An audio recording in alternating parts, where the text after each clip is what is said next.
திரையின் தலைப்புச் செய்திகள்.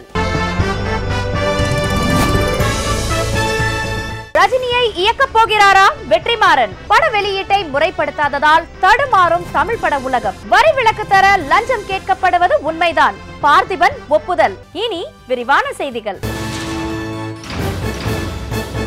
ரஞ்சித் இயக்கத்தில் ரஜினிகாந்த் நடித்து வரும் காலா படத்தின் படப்பிடிப்பு தற்போது சென்னையில் நடைபெற்று வருகிறது.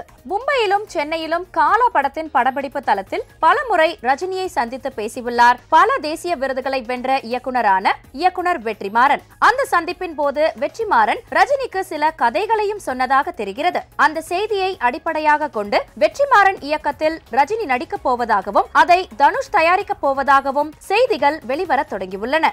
ஆனால் இப்போதைக்கு அது பற்றி எதுவுமே உறுதி செய்யப்படவில்லை என்பதுதான் உண்மை என்கிறார் வெற்றிமாறன். அஜித் நடித்துள்ள விவேகம் படம் இந்த மாத இறுதியில் வெளியாவதால் அதனுடன் போட்டி போட வேண்டாம் என்ற எண்ணத்தில் இந்த வாரம் வேலையில்லா பட்டதாரி 2ஆம் பாகம், பொதுவாக என் மனசு தங்கம், தரமணி ஆகிய படங்கள் வெளியாக உள்ளன. இந்த படங்கள் தவிர ஆகஸ்ட் செப்டம்பர் ஆகிய 2 மாதங்களில் மட்டும் சிவகார்த்திகேயன் நடித்துள்ள வேலைக்காரன், விஷாலின் துப்பறிவாளன், கார்த்தி நடித்துள்ள தீரன் அத்தியாயம் 1, அரவிந்த் சாமியின் சதுரங்க வேட்டை 2ஆம் பாகம், சந்தானத்தின் சர்வர் சுந்தரம் உட்பட 20க்கும் மேற்பட்ட படங்கள் வெளியாக உள்ளன. பட வெளியீட்டு தேதிகளை ஒழுங்குபடுத்தாவிட்டால் இந்த 20 படங்களில் பெரும்பாலான படங்களின் வசூல் நிச்சயம் பாதிக்கப்படும் என்று தயாரிப்பாளர்கள் அச்சம் தெரிவித்துள்ளனர். தமிழ் திரைப்பட தயாரிப்பாளர்கள் சங்க தலைவர் விஷால் பட வெளியீட்டை முறைப்படுத்தினால் மட்டுமே இந்த பிரச்சனைக்கு தீர்வு பிறக்கும் என்பது தமிழ் பட உலகில் பலரது கருத்தாக உள்ளது.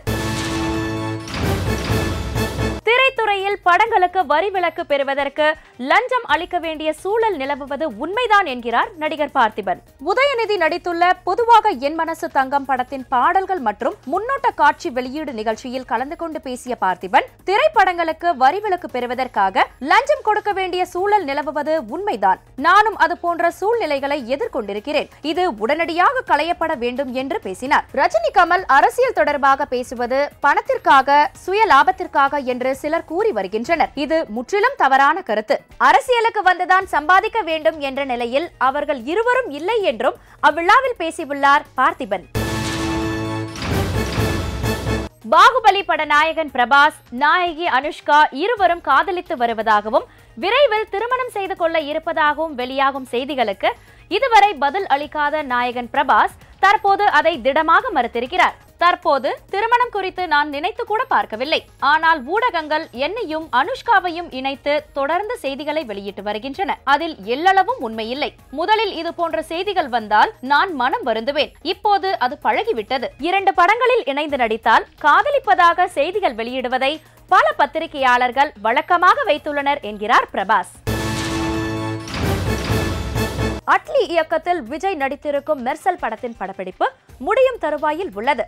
விஜய்க்கு ஜோடியாக இந்த படத்தில் சமந்தா, காஜல் அகர்வால், நித்யா மேனன் ஆகிய மூவரும் நடித்துள்ளனர். மேலும் இந்த படத்தில் வடிவேலு, சத்யராஜ், சத்யன் ஆகியோரும் நடித்துள்ளனர். AR ரஹ்மான் இசையமைத்திருக்கும் இந்த படத்தின் இசை வெளியீட்டு விழா விரைவில் நடைபெறவுள்ளது. அந்த விழாவில் மெர்சல் படத்தின் பாடல்களை மேடையில் பாடும்படி AR ரஹ்மானை தயாரிப்பாளர்கள் கேட்டுக் கொண்டுள்ளார்களாம். மெர்சல் படம் ஸ்ரீ தேனாண்டாள் பிலிம்ஸின் 100வது படம் என்பதாலும் விஜய், ரஹ்மான் இருவரும் இந்த ஆண்டு திரைத்துறையில் 25வது ஆண்டில் அடியெடுத்து வைப்பதாலும் இந்த விழாவை பிரம்மாண்டமாக நடத்த படக்குழுவினர் திட்டமிட்டிருக்கிறார்களாம்.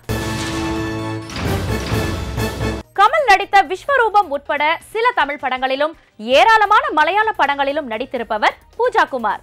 இவர் இப்போது டாக்டர் ராஜசேகர் நடிக்கும் PS கருடா வேகா என்கிற தெலுங்கு படத்தில் டீச்சராக நடித்து வருகிறார். தன்னை கவர்ச்சியான உடையில் விதவிதமாக படம் எடுத்து இணையதளங்களில் வெளியிட்டுள்ளார் பூஜா குமார். அந்த படங்கள் தற்போது இணையதளங்களில் வைரலாக பரவி வருகின்றன. 40 வயதை கடந்த பூஜா குமார் இப்போது கவர்ச்சி உடையில் படங்கள் எடுத்து வெளியிடுவதற்கான காரணம் என்ன என்று புரியாமல் பட தயாரிப்பாளர்களும் ரசிகர்களும் குழப்பத்தில் ஆழ்ந்துள்ளனர்.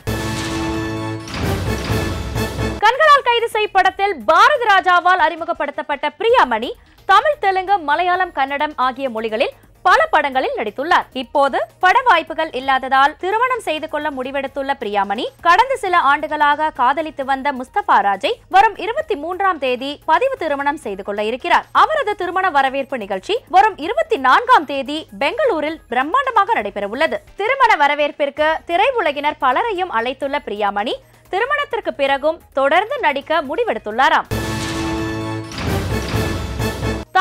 தெலுங்கு இரு மொழிகளிலும் தற்போது 7 படங்களில் நடித்து வரும் நடிகை சமந்தா வரும் அக்டோபர் மாதம் நடிகர் நாக சைத்தன்யாவை திருமணம் செய்து கொள்ள இருக்கிறார். திருமணத்திற்கு பிறகு தொடர்ந்து நடிப்பில் கவனம் செலுத்த இருக்கும் நடிகை சமந்தா நண்பர்களுடன் இணைந்து பட தயாரிப்பிலும் ஈடுபட உள்ளாராம். தமிழ் தெலுங்கு இரு மொழிகளிலும் கருத்துள்ள படங்களை தயாரிக்க முடிவு செய்துள்ள சமந்தா அடுத்து தனது நண்பர்கள் சிலருடன் இணைந்து ரியல் எஸ்டேட் தொழிலிலும் ஈடுபட இருக்கிறாராம். அழகான நடிகர் என்று பெயர் எடுத்துள்ள நடிகர் அரவிந்த் சுவாமி தனக்கு ரசிகர் வட்டம் தேவையில்லை என்கிற முடிவில் பிடிவாதமாக இருக்கிறார். ரசிகர்களிடம் ஒதுங்கி இருப்பதற்கான காரணம் அவர்களது சில செயல்கள் தனக்கு பிடிக்காததுதான் என்கிறார். ரோஜா படம் வெளியான போது ஒரு ரசிகை எனக்கு ரத்தத்தில் கடிதம் எழுதியிருந்தார். அதை பார்த்து எனக்கு கோபம் வந்துவிட்டது. அதே கோபத்துடன் என் மீது காட்டும் அக்கறையை விட்டுவிட்டு உனது வாழ்க்கை மற்றும் பணியில் கவனம் செலுத்து என்று அவருக்கு பதில் கடிதம் எழுதினேன். ரசிகர்கள் படங்களை பார்த்து ரசிக்கலாம், ஆனால் எங்களுக்காக நேரத்தை வீணாக்க கூடாது. நடிகர்களை கொண்டாடுவதை விட தங்களின் வாழ்க்கை மற்றும் எதிர்காலத்தில் கவனம் செலுத்த வேண்டும் என்பதுதான் என் விருப்பம் என்று தெரிவித்திருக்கிறார் அரவிந்த் சுவாமி.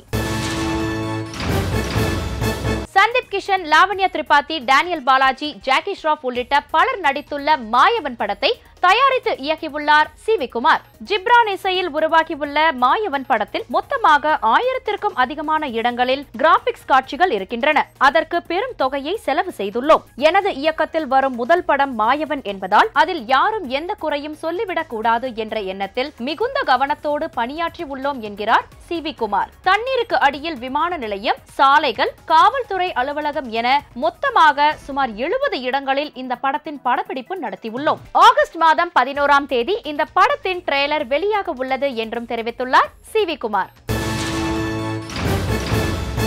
மலை பிரதேசத்தில் சிக்கிக்கொள்ளும் காதல் ஜோடிக்கு ஏற்படும் பிரச்சனைகளை சொல்லும் படம் காதல் பிரதேசம். ஸ்ரீ முத்தமிழ் லட்சுமி மூவி மேக்கர்ஸ் பட நிறுவனம் சார்பில் ஆர் பாலச்சந்தர் தயாரித்திருக்கும் இந்த படத்தின் கதை எழுதி இயக்கியிருக்கிறார் எம் வடிவேலு. புதுமுகங்கள் பிரசாத், சயானா ஜோடியாக நடிக்கும் இந்த படத்தில் எம்.எஸ். பாஸ்கர், சிங்கமுத்து, ஈரமான ரோஜாவே சிவா, சத்யா ஆனந்த், விஜய் ஆர் ஆனந்த் உட்பட பலர் நடிக்கும் இந்த படத்திற்கு கலை ஒளிப்பதிவு செய்ய எஸ்.ஆர். சந்திரன் இசையமைக்கிறார். இந்த படத்தின் படப்பிடிப்பு ஊட்டி, சத்தியமங்கலம், ஏலகிரி போன்ற இடங்களில் நடைபெற்றுள்ளது. விரைவில் திரைக்கு வர இருக்கும் இந்த படத்திற்கு சாஸ்தா பின்னணி இசையமைத்திருக்கிறார். அடுத்து வருவது இயக்குனரும் நடிகருமான சித்ரா லட்சுமணன் அவர்கள் வழங்கும் அந்த நாள் ஞாபகம்.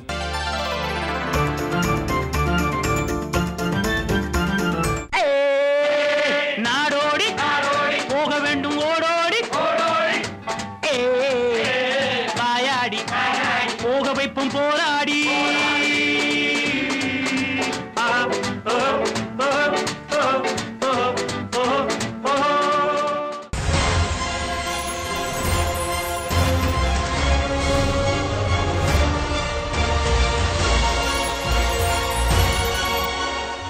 எம்ஜிஆர் மீது மிகுந்த அன்பு கொண்டிருந்த பாரத பிரதமர் இந்திரா காந்தி எம்ஜிஆரை பார்த்து அவருடைய உடல் நலம் பற்றி விசாரித்து தெரிந்து கொள்வதற்காக தலைநகரிலிருந்து சென்னை வந்தார். எம்ஜிஆரை பார்த்துவிட்டு இங்குள்ள மருத்துவரிடம் அவர் ஆலோசனை நடத்திய போது எம்ஜிஆரை அமெரிக்காவுக்கு அழைத்துச் சென்று சிகிச்சை அளிப்பதுதான் சரியாக இருக்கும் என்று பல மருத்துவர்கள் அவரிடம் தெரிவித்தனர். அப்போது ஒரு மருத்துவர் மட்டும் இவர் போன்ற முக்கியமான நோயாளிகள் எல்லாம் சிகிச்சைக்காக வெளிநாட்டுக்கு அனுப்பிவிட்டால் இங்குள்ள மருத்துவருடைய மரியாதை குறையாதா என்று கேள்வி கேட்டார். உடனே அவர் பக்கம் கோபமாக திரும்பிய பிரதமர் இந்திரா காந்தி, தயவு செய்து இப்படி பேசுவதை நிறுத்துங்கள். எம்ஜிஆர் இந்த நாட்டுக்கு மிகவும் தேவையானவர். ஆகவே அவர் பிழைத்தே ஆக வேண்டும். எவ்வளவு செலவானாலும் பரவாயில்லை, உடனடியாக அவரை அமெரிக்காவுக்கு அழைத்துச் செல்வதற்கான எல்லா ஏற்பாடுகளையும் செய்யுங்கள் என்றார். அமெரிக்க பயணத்தை மேற்கொள்கின்ற அளவிலே எம்ஜிஆருடைய உடல்நிலை சீராக இருக்கிறதா என்று தொடர்ந்து மருத்துவர்கள் அவரை பரிசோதித்துக் கொண்டிருந்த போது மீண்டும் மூச்சுவிட சிரமப்பட்டார் எம்ஜிஆர். அதைத் தொடர்ந்து எம்ஜிஆரை பரிசோதித்த நரம்பியல் நிபுணரான நரேந்திரன் எம்ஜிஆரின் மூளைப்பகுதியிலே ஏற்பட்டுள்ள பிரச்சனைக்கு உடனடியாக அறுவை சிகிச்சை செய்ய வேண்டும் என்றும் அந்த நுட்பமான அறுவை சிகிச்சையை ஜப்பானைச் சேர்ந்த நரம்பியல் அறுவை சிகிச்சை நிபுணரான கானுவால் மட்டுமே திறம்பட செய்ய முடியும் என்றும் தெரிவித்தார். அதைத் தொடர்ந்து டாக்டர் கானுவை ஆர்.எம். வீரப்பன் அவர்கள் தொடர்பு கொண்ட போது அப்போது அமெரிக்காவிலே நடைபெற்ற ஒரு மருத்துவ மாநாட்டிலே கலந்து கொள்வதற்காக அவர் அமெரிக்கா சென்றிருக்கின்ற செய்தி அவருக்கு சொல்லப்பட்டது. அதைத் தொடர்ந்து அந்த மாநாட்டுக்கே தொடர்பு கொண்டு டாக்டர் கானுடன் பேசிய மருத்துவர்கள் எம்ஜிஆர் இருக்கின்ற நிலையை அவரிடம் எடுத்து கூறி அவருக்கு சிகிச்சை அளிப்பதற்காக டாக்டர் கானு சென்னை வர வேண்டும் என்று அவரிடம் கேட்டுக்கொண்டார்கள். டாக்டர் கானு சென்னைக்கு ஏற்கனவே ஒரு முறை வந்திருந்ததால் எம்ஜிஆர் யார் என்று விளக்க வேண்டிய அவசியம் அந்த மருத்துவர்களுக்கு இல்லாமல் போயிற்று. அவர்கள் கேட்டவுடன் உடனடியாக சென்னை வருவதற்கு ஒப்புக்கொண்டார் டாக்டர் கானு. இப்போது உள்ளது போல அமெரிக்காவிலிருந்து நேரடியாக சென்னைக்கு வருவதற்கான விமானங்கள் அப்போது இல்லை. அதனால் அமெரிக்காவிலிருந்து சிங்கப்பூருக்கு வந்து சேர்ந்தார் டாக்டர் கானு. அவர் வந்த விமானம் 4 மணி நேரம் தாமதமாக வந்த காரணத்தினாலே சிங்கப்பூரிலிருந்து சென்னைக்கு செல்கின்ற எல்லா விமானங்களும் அப்போது கிளம்பி விட்டிருந்தன. இங்கோ எம்ஜிஆருடைய உடல்நிலை நிமிடத்துக்கு நிமிடம் மோசமாகிக் கொண்டே இருந்தது. தனி விமானத்திலே டாக்டர் கானுவை சென்னைக்கு கொண்டு வருவதற்கான முயற்சிகளை மேற்கொண்ட போது மறுநாள் காலையிலே மணிலா செல்ல வேண்டிய சிங்கப்பூர் ஏர்லைன்ஸ் விமானம் ஒன்று சிங்கப்பூர் விமான நிலையத்தில் இருக்கின்ற செய்தி இவர்களுக்கு தெரிய வந்தது. ஆனால் அதிலும் ஒரு பிரச்சனை. சிங்கப்பூர் ஏர்லைன்ஸுக்கு பணத்தை கட்டுவதற்கும் உறுதிமொழியை பெறுவதற்கும் இந்திய அரசினுடைய அனுமதி தேவை. அந்த இரவு நேரத்தில் எங்கே போய் அனுமதி பெறுவது என்று இவர்கள் திண்டாடி கொண்டிருந்த போது இவர்களுக்கு உதவ முன் வந்தார் சிங்கப்பூர் ஹை கமிஷனர்.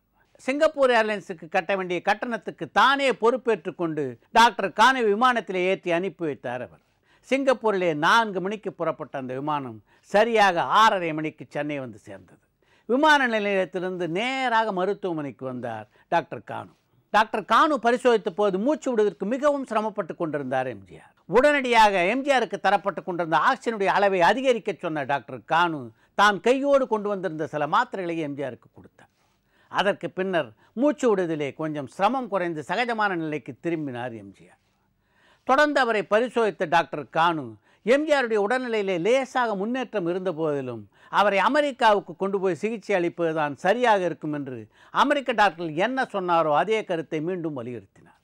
எம்ஜிஆரை அமெரிக்காவுக்கு அழைத்து கொண்டு போய் அங்கே சிகிச்சை அளிப்பதற்கு எல்லா உதவிகளையும் செய்ய தயாராக இருந்த பாரத பிரதமர் இந்திரா காந்தி அதற்கான உத்தரவுகளை பிறப்பித்தார். நியூயார்க்கிலே உள்ள பிரபலமான மருத்துவமனையான புருக்லின் மருத்துவமனையிலே எம்ஜிஆரை அனுமதிப்பது என்று முடிவாயிற்று. எம்ஜிஆருடைய அமெரிக்க பயணத்திற்காக ஏர் இந்தியா விமானம் ஒன்று ஒரு மினி மருத்துவமனையாக மாற்றப்பட்டது. 1984ஆம் ஆண்டு நவம்பர் மாதம் 4ஆம் தேதி இங்கிருந்து நியூயார்க் புறப்பட்ட எம்ஜிஆர் சரியாக 5ஆம் தேதி அன்று காலை ஜான் எஃப் கென்னடி ஏர்போர்ட்டிலே வந்து இறங்கினார். அதற்கு பின்னாலே எம்ஜிஆருக்கு அமெரிக்காவில் எப்படிப்பட்ட சிகிச்சைகள் தரப்பட்டன என்பதையும் எம்ஜிஆர் எப்படி மீண்டு வந்தார் என்பதையும் நாளை வெள்ளித்திரையிலே பார்ப்போம். அடுத்து வருவது ஒரு வரி செய்திகள்.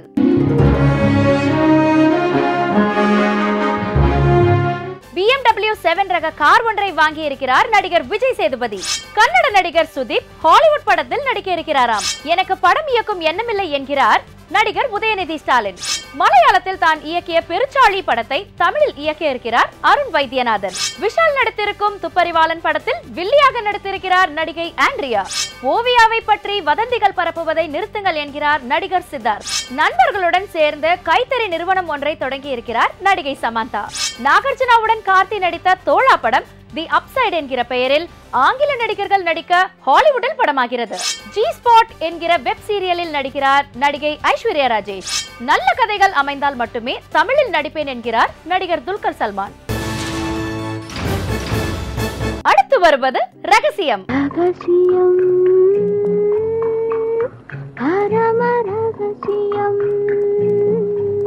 துட்டு வச்சிருக்கிற தயாரிப்பாளருக்கு மட்டும்தான் இனிமே கால் ஷீட் என்கிற முடிவில் இருக்கிறாராம் அந்த மணக்கும் காமெடி ஹீரோ. செல்லம் நடிகரின் இடத்தை பிடிக்க முயற்சி செஞ்சுட்டு வராராம் வெளிச்சம் நடிகரின் பெயரை கொண்ட அந்த இயக்குனர். தமிழிலும் கிளாமர் காட்டலாமா அப்படிங்கிற யோசனையில இருக்காங்களாம் அந்த மெட்ராஸ் நடிகை. கனவு படத்தின் 2ஆம் பாகத்தில் தன்னை ரொம்ப கவர்ச்சியா காட்டின அந்த இயக்குனர் மேல ரொம்ப கோபத்துல இருக்காங்களாம் அந்த மில்க் நடிகை. கணவருக்காக படம் எடுத்து கடனாளி ஆகிட்டாங்களாம் தேசிய விருது வாங்கின அந்த இயக்குனரோட மகள். இத்துடன் ராஜ் டிவியின் வெள்ளித்திரை நிகழ்ச்சி நிறைவடைகிறது. திங்கள் முதல் சனிக்கிழமை வரை தினமும் மாலை 5:30 மணிக்கு உங்கள் ராஜ் டிவியின் வெள்ளித்திரையை காண தவறாதீர்கள். நன்றி, வணக்கம்.